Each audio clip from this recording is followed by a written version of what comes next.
Hi, Jason Ortiz here with United Way of Mat-Su, and I am at Jenske's Automotive here with Terry Seward today, interviewing her, just asking a few questions about what she feels about United Way and serving on their board of directors. Hi, I'm Terry Seward, owner of Jenske Automotive, and I am here to welcome you to the 2021 Kickoff Kitchen with Chef Rob. Thank you so much for being here with us on this beautiful afternoon. I would like to introduce our current board of directors for United Way Mat-Su. I currently am the president. Debbie Fisher is our past president. Aaron Randall is our president-elect. Teresa Martinez is the secretary. Ken Darling is our treasurer. And the rest of the board is Sarah Collins, Sonia Nelson, Elizabeth Crowley, Ryan Blackwell, and Stacy Kolstad. So Terry, what made you decide to join the board of directors at United Way of Mat-Su? Well, I had lived in the Valley for 15 years, and it was shortly after I moved here from the Peninsula that I started seeing United Way of Mat-Su get involved in so many different things in the community. And the vastness of what you serve and how you guys serve people has always been incredible and dear to my heart. You talk a lot about community and families and serving with joy, and it just has always been something that I wanted to know more about. And so when I was asked to be part of the board, I jumped on the opportunity because I really wanted to be a part of it and see how it works from the inside. Great. And keeping in mind that we're doing a food-themed event, Okay. What is your favorite food? Oh, my favorite food would be, well, it's popcorn, but since we're doing a kitchen show, I will say lasagna. If it's something I had to make, lasagna. All right.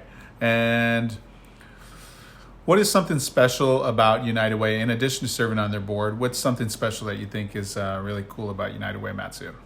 Oh, I would say the people that run it. Everybody that runs it has so much energy and is just so involved in all different aspects of the community. I could not be happier with Stephanie Allen, the director, and Jason, who's on the other side of the camera here. And just everyone in there has an energy and a passion that is contagious, and I love that about them. That's, to me, is very, very special to have a group of people like that. Terry, thank you for your service on the board of directors, and we would like to extend our thanks and appreciation to all the men and women who serve on our board. We wanted to take a moment to thank ConocoPhillips for their decades of support. It was brought to my attention that we've been working together for almost 30 years with the partnership in United Way. They help with campaigns, they help with our kickoff, and they are just overall tremendous. Jennifer, we appreciate you at ConocoPhillips. We appreciate all the employees and the years of dedication. Thank you all. I wanted to recognize and thank all of the companies and organizations that help play a vital role in United Way of Mat-Su's annual campaigns.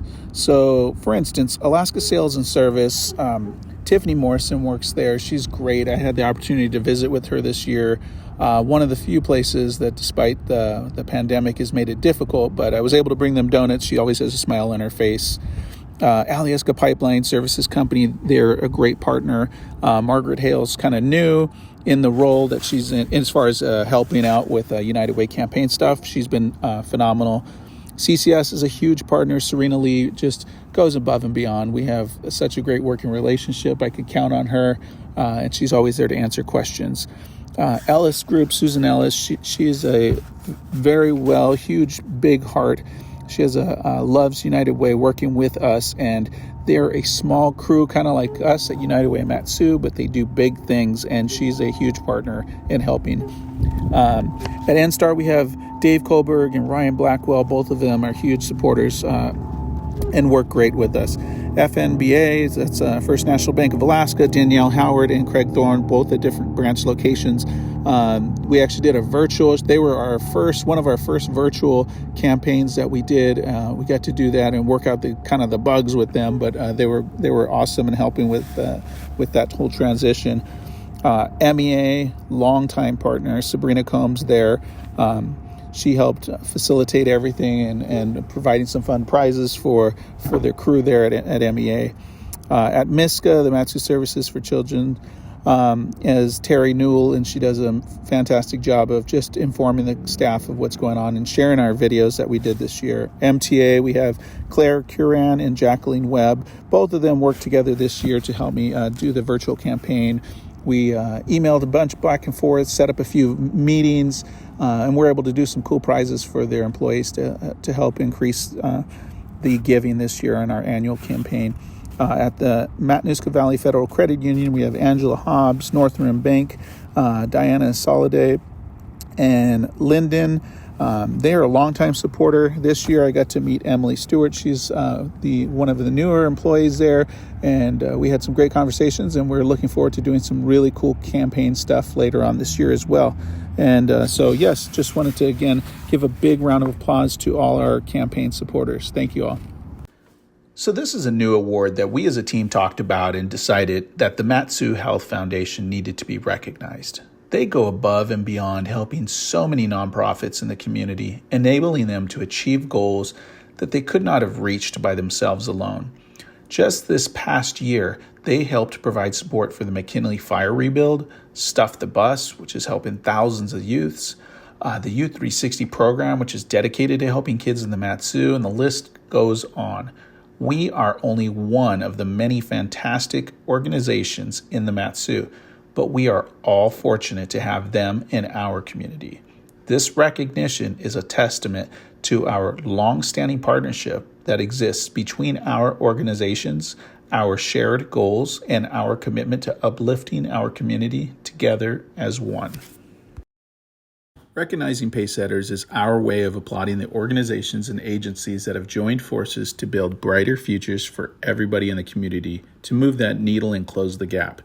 Each year, we honor an organization or business that reported measurable progress on key indicators in their annual campaign. Funds raised through workplace giving help fund local programs that are addressing our community's most critical needs.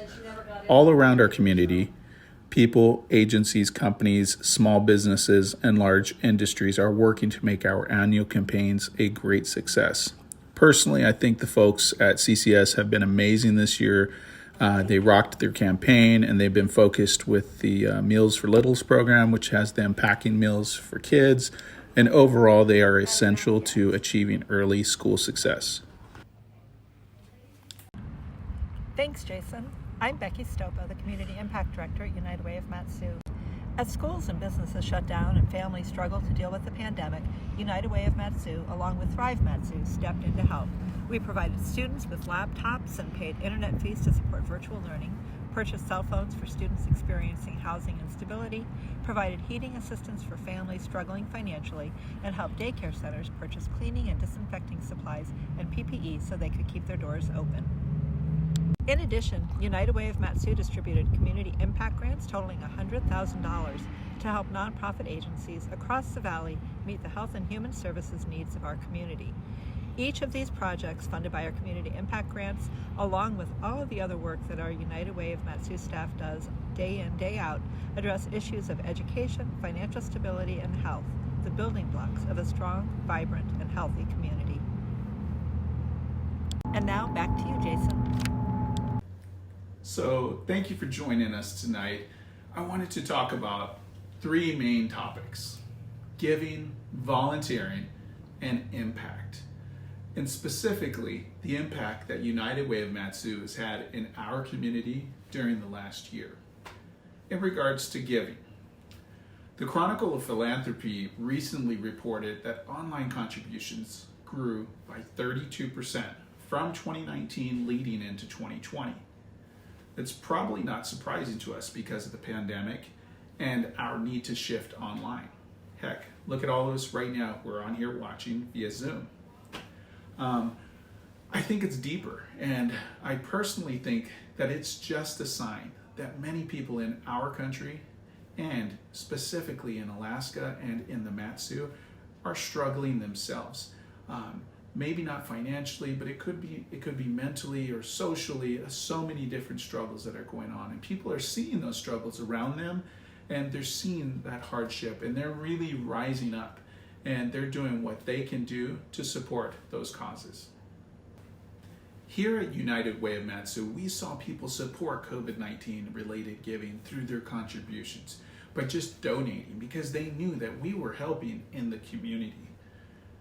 On the only downside is giving has slowed a bit, and I guess that's the difference between a natural disaster and this pandemic. Is it didn't just happen in one day, and we're still in the core of it, and the long-term effects and the recovery process will take years.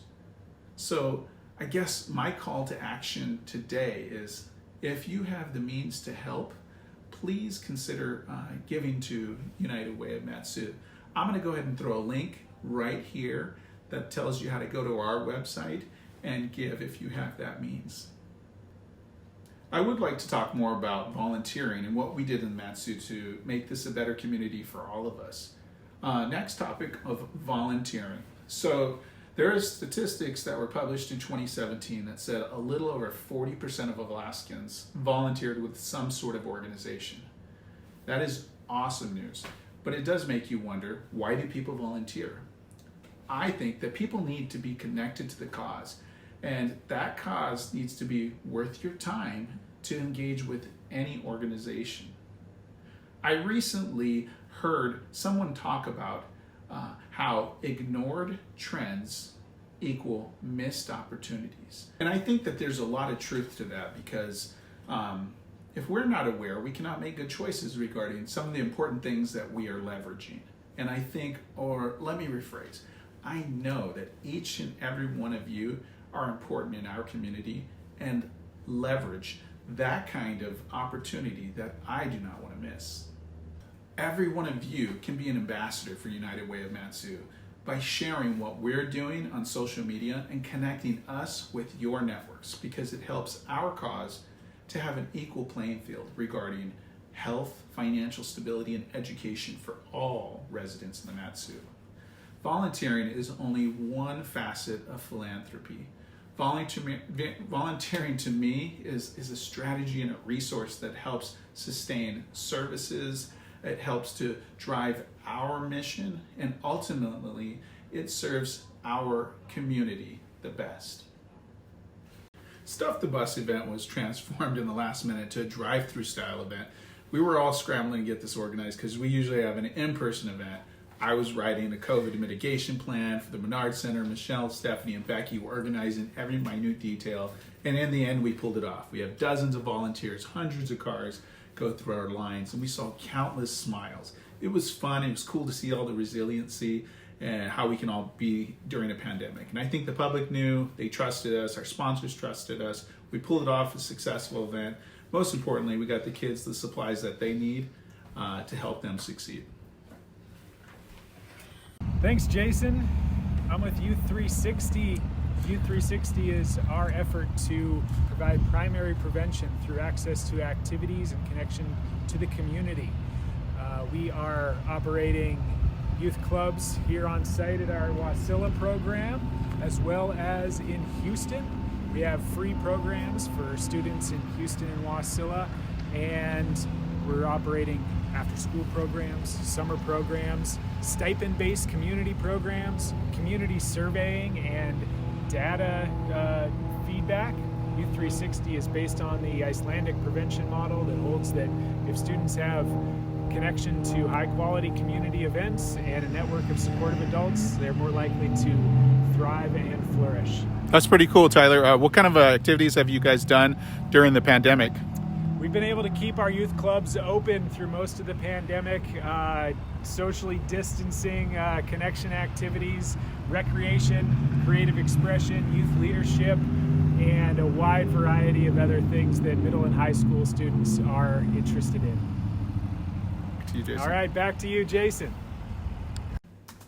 Switching to the McKinley Fire of 2018, like I mentioned about rebuilding, these efforts take time and patience and a lot of work, and volunteers put their lives on hold to lend their talents, time, and money to all the people there. Homes were lost, people were left with nothing but smoldering ash pits and melted steel and trees that were scorched to the ground. United Way of Mat-Su and our partners were able to help 17 families with those rebuilding efforts.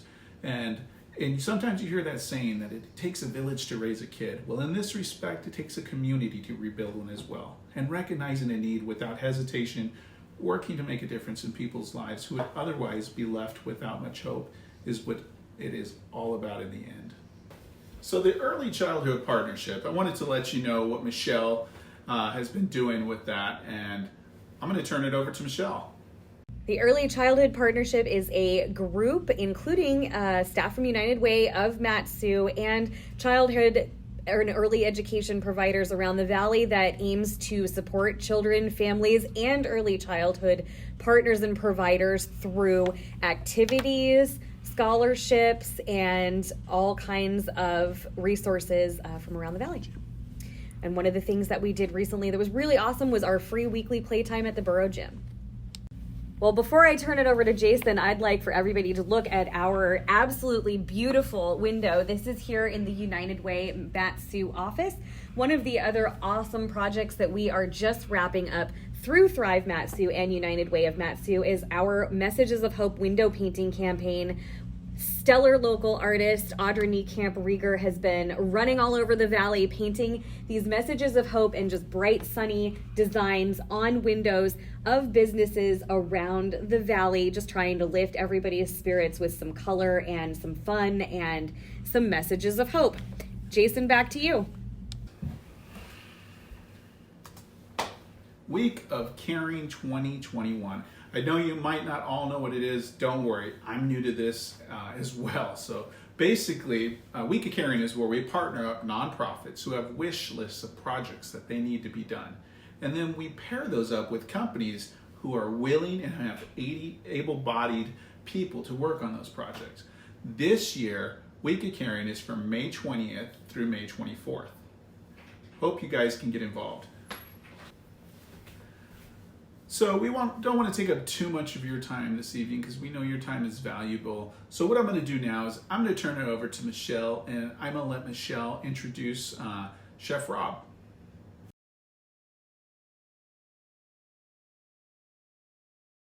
Hey, this is Jason Ortiz here. I am here with Marge Stone King, and we are talking about Mary Jo Town. So when you saw the opportunity to nominate a person for the Dorothy A. Jones Award, what made you choose Mary Jo Town?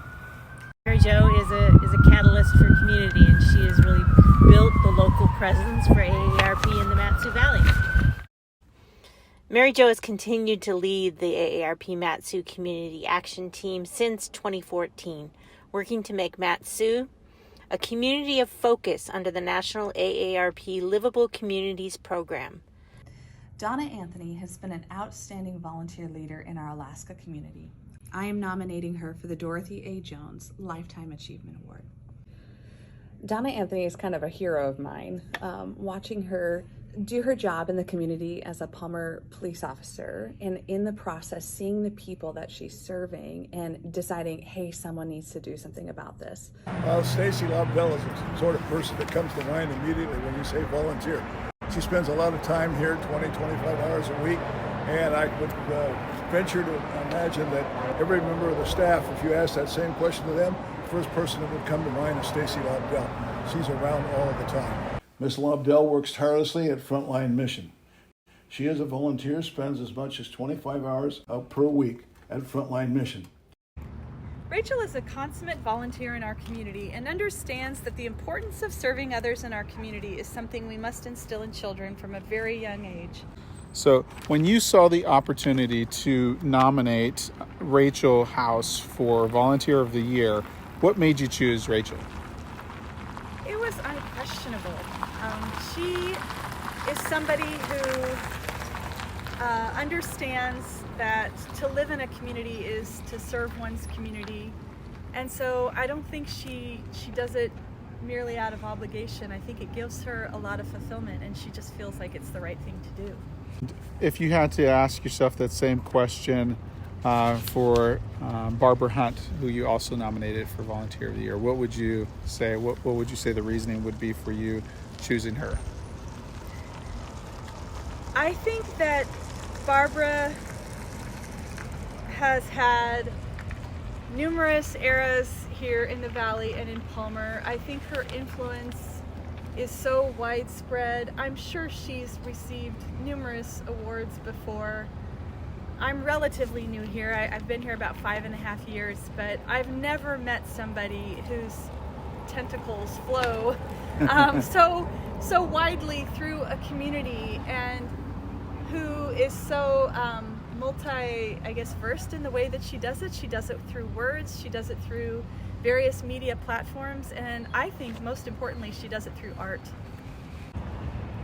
I have known Dawn Helm for about 6 years, and in that time, I've been so impressed with her volunteer spirit. She was a board member of the Mat-Su Trails and Parks Foundation, attended every meeting, always had contributions to make, and in addition to meetings, she also contributed other time on various projects like the Matanuska Greenbelt and other causes that she really cares about. What is your favorite food? My favorite food is popcorn. One of them is seafood Alfredo.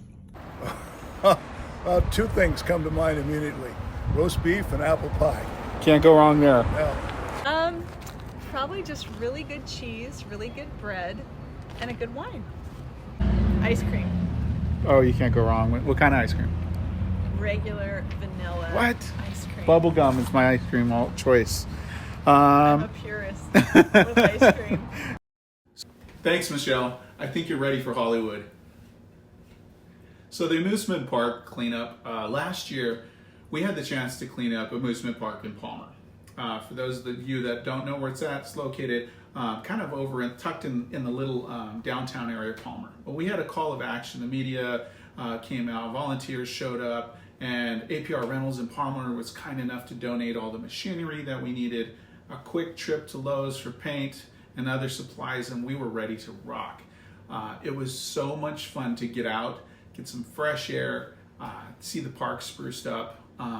But I wanted to tell you this story. One of the coolest things for me was running into a youth that I met there. I'm not going to mention him by name, but I was using one of those blowers, had it on my back. I was blowing leaves, and I was sitting on the bench, and I asked him, I saw him sitting over there, I said, "Hey, do you mind moving for just a moment, bud, while I blow the leaves over here?" I was like, "You can go grab some snacks, we have water and all that." He took me up on that offer. He went and grabbed them, came back, and I instantly knew something was up. I grew up in a rough area of Los Angeles. My instincts are good when it comes to that, so I knew he was in need. I saw this kid, I chatted with him for a moment, and come to find out, he had spent the night in the park. And because he couldn't get home, his father was working late, he just stayed the night in the park. He didn't have anyone else to call. This kid ended up helping us clean up the park that day. I bought him lunch. I made sure he had a ride home, and we exchanged numbers. I still keep in touch with him, and my hope is I can be a mentor to help him stay on the right track, because I want to see him successful rather than a statistics. And volunteering is so much more than just cleaning up a park sometimes. It's about lifting up our community.